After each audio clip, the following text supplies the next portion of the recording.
I recently got to sit down and chat with a fellow homeschool mom, Kristen from Pearls and Oak. And we had a really great conversation about all things homeschool co ops. What are some of the pros and cons? What are some of the benefits and challenges to each co op situation? And as I'm sure you know, just like there is not one size fits all approach to homeschooling, I would say the same thing about co ops. There is not just one certain way that you can have a homeschool co op. So I hope you guys will enjoy this conversation between myself and Kristen, and that it will give you some really good food for thought as you plan out your school year. Welcome to the Morning Basket Music Channel. I'm Leanne, a homeschool mom of 2 kiddos and a music educator. And today I'm so excited to be joined by a special guest, Kristen from Pearls and Oak. Welcome, Kristen. Thank you for being here. Hello, thank you for having me. So I just recently found your YouTube channel and I have enjoyed watching all your videos about homeschool resources and routines and encouraging things for moms. And also I have seen you do the occasional hot take, which is Yes. fun. And since we're talking about the subject of homeschool co-ops today, it could potentially turn into one of those. So we'll see how it goes. That is But before Yeah.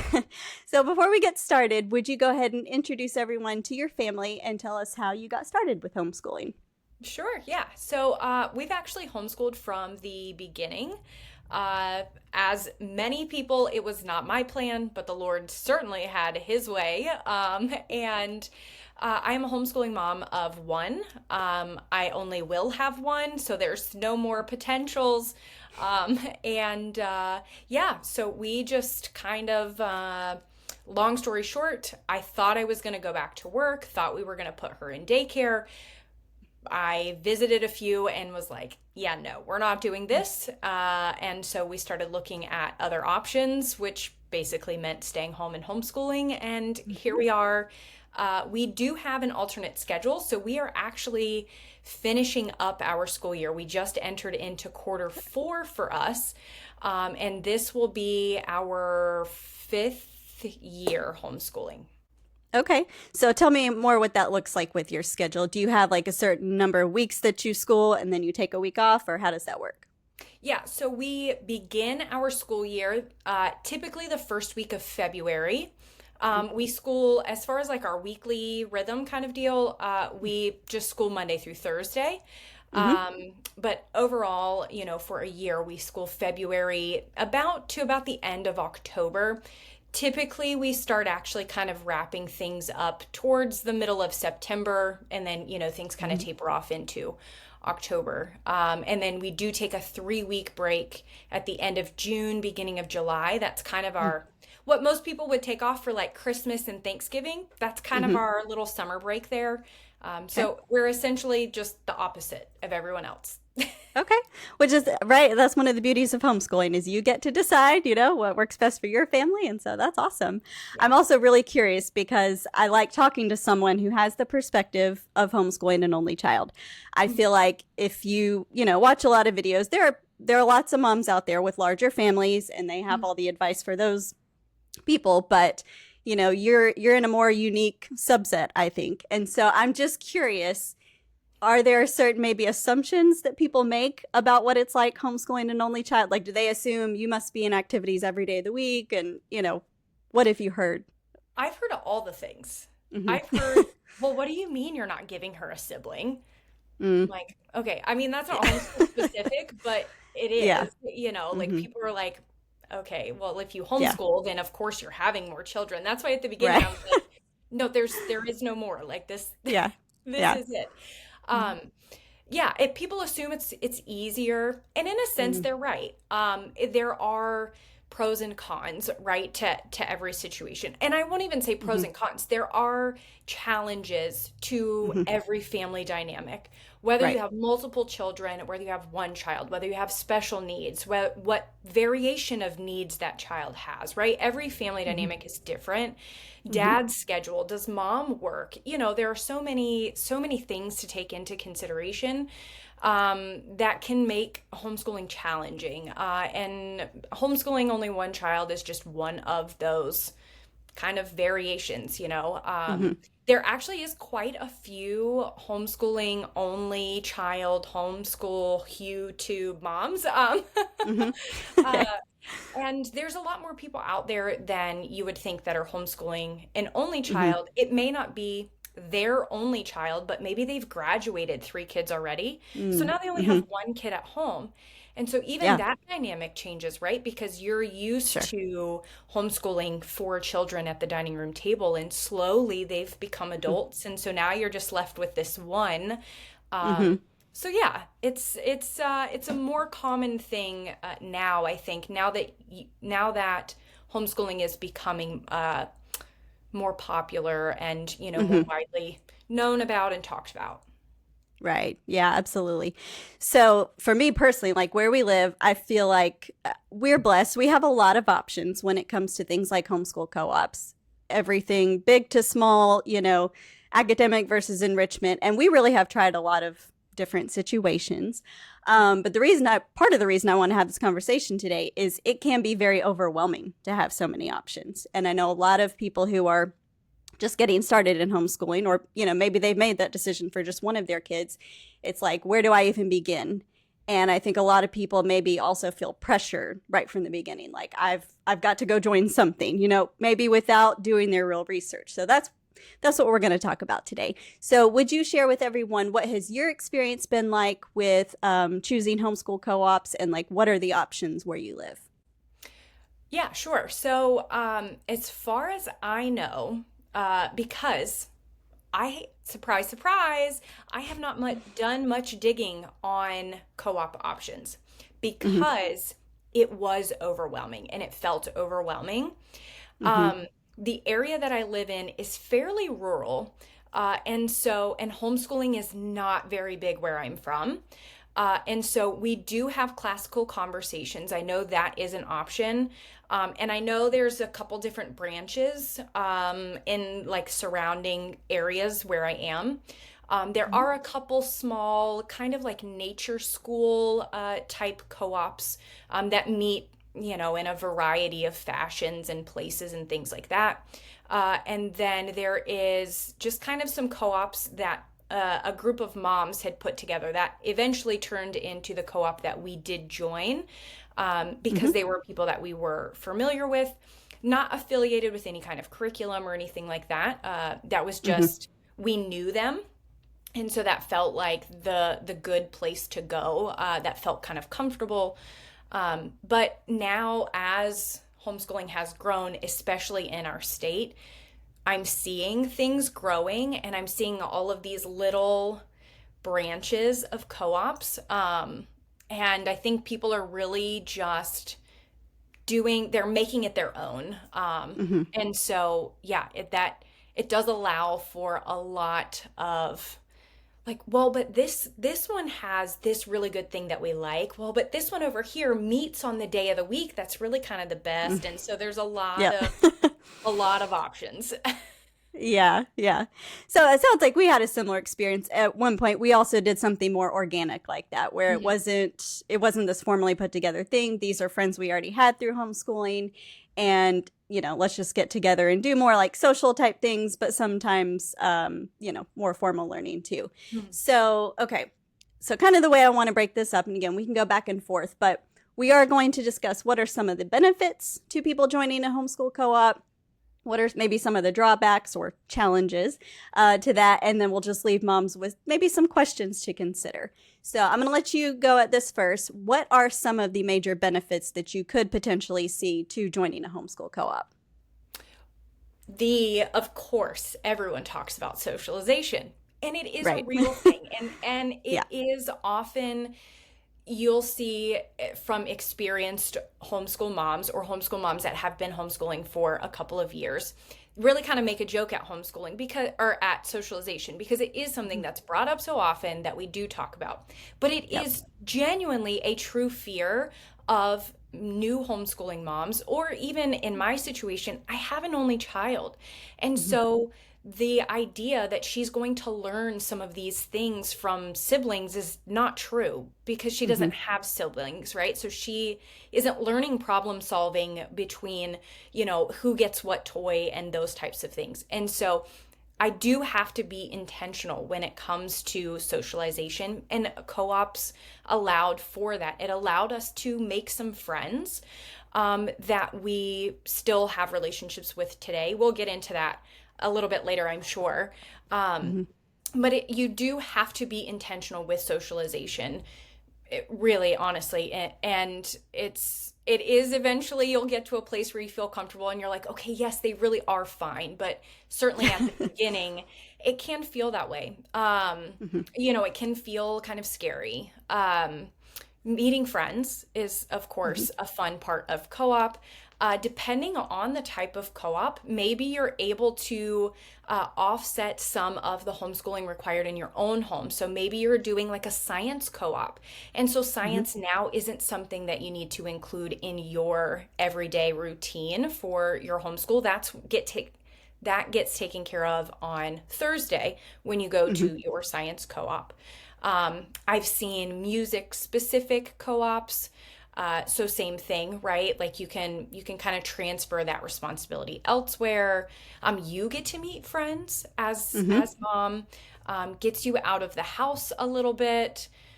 Um, I mean there are a few.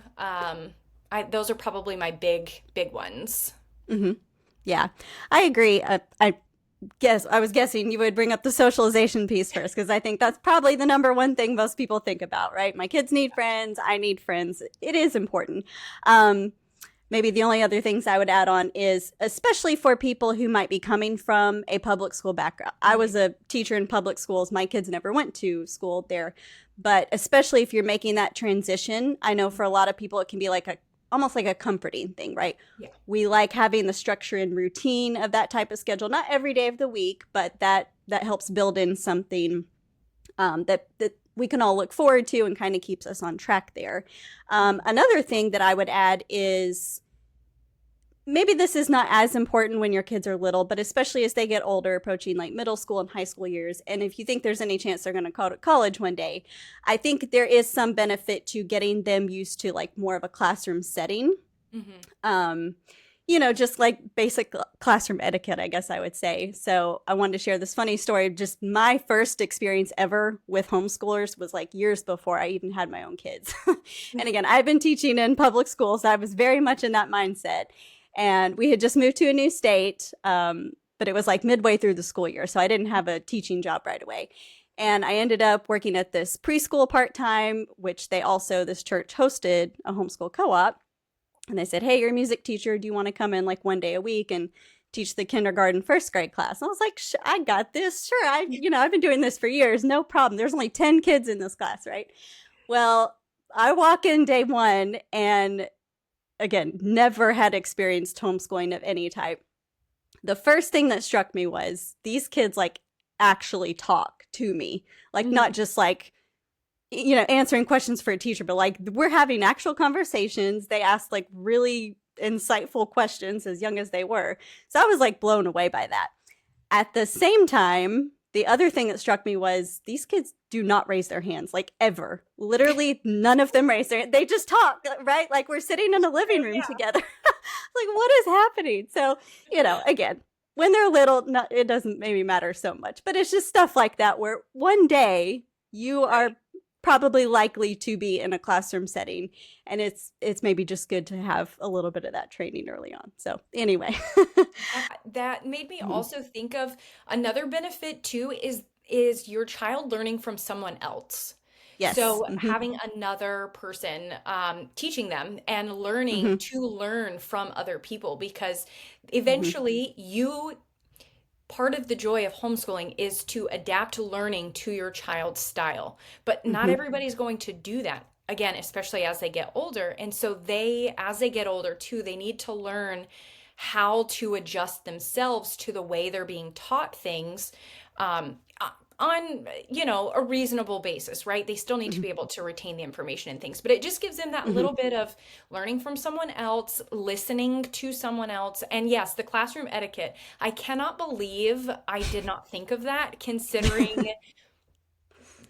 the things, Yeah. So yeah, yeah, that's true.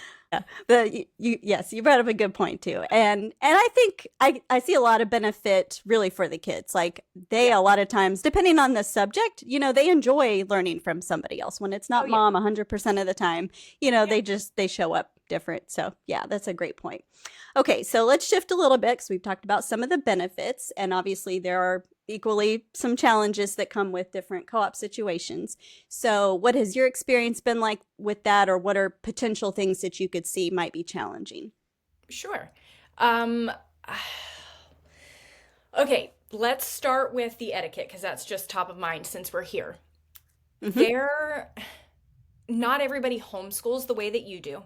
Not everyone has the same expectation of their children as you do of your child, right? And what certain ages mean and what's required as far as behavior and manners and just different things that in your home or maybe even in your group of friends, everyone's kind of on the same page regarding, this kind of standard Mm-hmm. expectation of children. Well, when you start getting into co-ops or co-ops being what we're talking about here, but it can be in any setting, right? That standard isn't always the same across the board for everyone. And so in the particular co-op that we were in, we were seeing that a lot of that wasn't holding true. And so then it was causing my daughter to question, okay, well, but why do I have to do this when these children or that child doesn't or does and so it was just Mm-hmm. creating some tension there between what I expected as standard, normal, acceptable behavior. So Mm-hmm. that is something that I think is really important, especially because we're talking a couple of years ago. So my daughter was quite a bit more easily influenced then, and we're still very much in her formative years. She just turned 9, so we're talking like 4, 5, 6. Those are really hard years to have to try and decipher. Like, wait, mom says I can't, but I'm seeing these other kids, and things like Mm-hmm. that. Just the rush, right? We don't like the rush of trying to get up and get dressed and get the kids ready and go to school and do the things.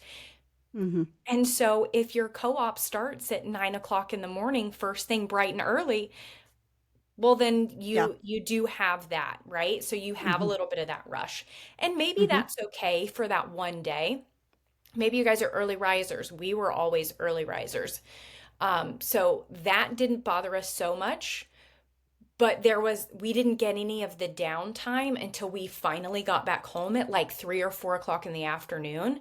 And so Mm-hmm. it was a lot all at one time. And we weren't used to that, right? We weren't used to everything being like loud and there's so many people and so many things happening. Yes. We're here and we're there and we're not and we're back and we're up and we're down and we're eating and we're snacking. And it was just like, oh my goodness, this is Yeah. Yeah. so many things. And that is a big change when it's literally her and I at home. Again, Mm-hmm. where it's just me and her. There's no siblings. So Mm-hmm. that makes it even more, of a drastic difference. Mm-hmm. Um, and I think another challenge, if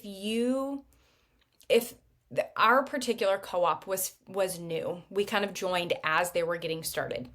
And there was some really great things in that because we were able to kind of say, we didn't really like that last semester. Let's kind of change it. And we kind of grew with the co-op. Um, but that also created a little bit of a challenge because not everybody had the same expectation from the co-op. So Mm. my what I really was hoping to get out of it was to be able to offload at least something in my homeschool. If I'm going to be at this place for 4, 5, 6 hours out of the day, which is a long day, that's a lot. It That was is. quite Yes. frankly more than I signed up for, um, Mm. which eventually led to like, this is too much. Mm-hmm. Um, But I'm like, if I'm going to be there for that long, then I don't want to have to do these subjects that we're covering in co-op. But Mm-hmm. it wasn't sufficient enough in co-op that we could actually, that I felt like I could take that off my plate. So Right. while yes, we're doing the fun science in co-op, I couldn't let it go because it wasn't enough. Mm-hmm. Um, and so, but then other people, they didn't really care about the classes. They were there just to meet the friends and hang out and have a good time. So Mm-hmm. making sure that you're on the same page as to what you want to get out of the co-op or what your expectation is, I think is a Mm-hmm. really, I guess that's more of a question, Mm-hmm. but Yeah. just another challenge potentially. Yeah, that's a good point. And just as you were talking about that, it did make me realize that is a big jump. Like what I was saying earlier is if your kids were already used to, or you were already used Right. to traditional school, it can be like an easier transition. But then from the opposite end, my kids never went to school. So yeah, I could see that being very overwhelming because even 4 or 5 hours, that is a long time. Mhm. And maybe something to consider. The first co-op that we did join, which was a pretty big one, but they kind of let you decide like how many hours you wanted to take. Each class Okay. was an hour, and then with a lunch break. And so I remember at that time, like not only feeling overwhelmed for them, but for myself, and just saying, is it even an option for us to stay half a day?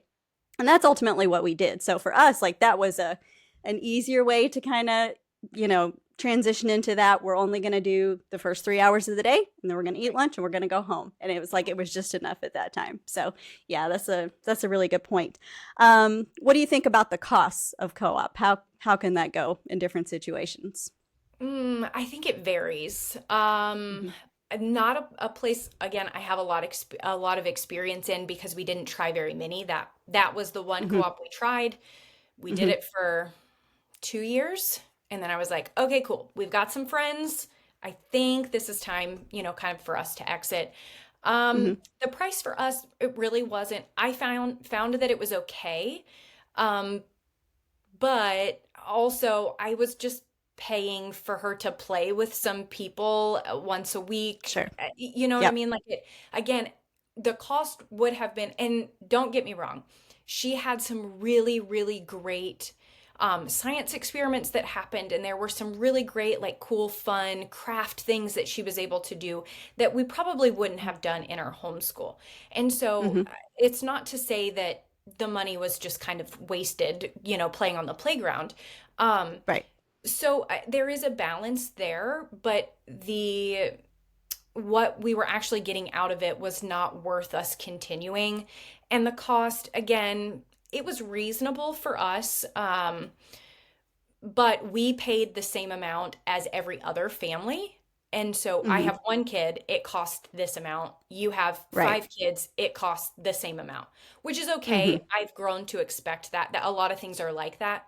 Or it's Mm-hmm. like, okay, you pay $5 for an additional kid. I don't have, so Yeah. it's fine. You're getting a deal. Yeah. Right. I'm like, okay. Yeah. Um, Yeah. so that wasn't a make or break or anything. It just, Mm-hmm. yeah, the cost, I was just like, eh. Mm-hmm. Although I have looked into other, and we paid per semester. So Okay. that also helped. Um, but I have looked into other co-ops. And yeah, some of them, there's no way we Mm-hmm. could afford that. And it can be very, very expensive. Yeah. Well, going back to what you said, I think it kind of does come down to what are you looking to get out of it. So I definitely think if people are looking for, like you said, some of those subjects that they're not planning to teach at home, they want someone maybe more qualified or experienced or whatever to teach it, like Mhm. music, then you're going to expect to pay more for those types of classes versus something that's just all volunteer based and Right. maybe more, social enrichment. Um, Okay, and since I brought up the volunteer part, what has your experience been there? Like, were you asked to teach classes, or what did that look like? How much of a time commitment was it for you? Me personally, no, I did not teach. I helped in the sense of my daughter's in this class. I'm going to be there, going to kind of help. Does this person need help getting their pencils? No, we need help cutting over here. Just kind Hmm. of helping Yeah. with the class as she's in it. I didn't participate in putting any lessons together or anything like that. It was run by a group of moms. They all were in a co-op together originally. They had left that co-op to kind of start their own thing. So they kind of ran the co-op in a sense. They kind of taught all of the classes, all of that. And then as we grew, there were other moms that kind of came in, but everything was done obviously just on a volunteer basis. And yeah, I didn't, do any of the teaching or anything like that. Okay. So that would be something I would mention if you are the type of person who is willing to teach a class. Again, for me, it's like, not only did I want to teach music, but it's like as soon as people heard that, oh, you have a background, great, you'll be great for this. And, we want you to do this many classes. And I have a very hard time saying no. I do. Yeah. That is one of my biggest faults. I'm like, sure, I'd love to, But we have this saying at our home that when you say yes to something, you're saying no to something else. And so I definitely have reached points where because I couldn't say no, or I just felt like it was a good opportunity in general, but there were times when I was like, but now I don't feel like I'm giving enough at home to my own kids who are right here, because this is taking up so much of my time and attention planning, and I want to show up and do a good job. So I would just caution people who are considering that to really keep in mind, like, what is your bandwidth? What do you have capacity for? And make sure you're meeting your family's needs first at home. And then if you feel like you have extra to give, again, or you're able to essentially get a swap, from your kids being at the co-op, then maybe that's a good solution for you. But I know I just personally found there were times when I was like, okay, we're doing too much. Next semester, something's going to have to give, so I can kind of back off of that a little bit. Okay, so as we start to kind of wrap this up, let's give sort of a summary here, Kristen.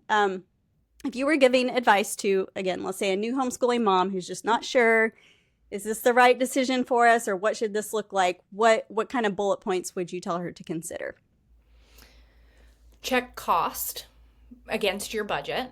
And these are these are, as I'm coming up with them off of the top of my brain, these are not in importance order. Okay, keep that in mind, because your time is infinitely more valuable than your money.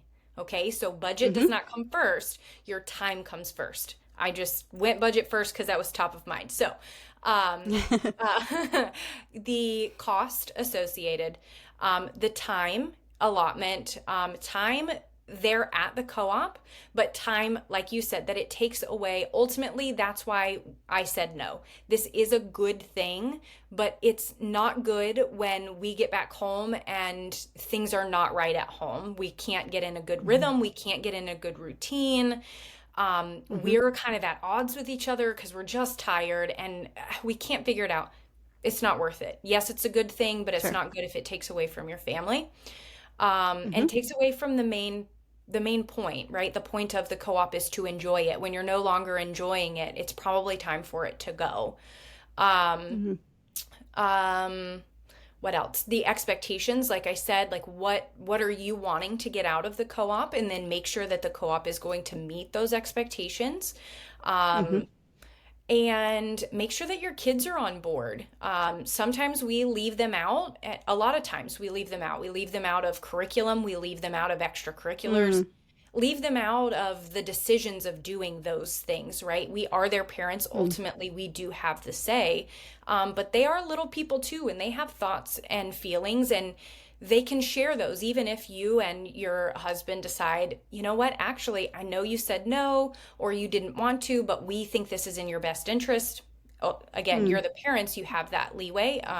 You have that ultimate decision, but sometimes just asking them, like, what do you think? Do you think this would be a fun thing? Or, having them be a little bit more invested in it will help also, one way or the other,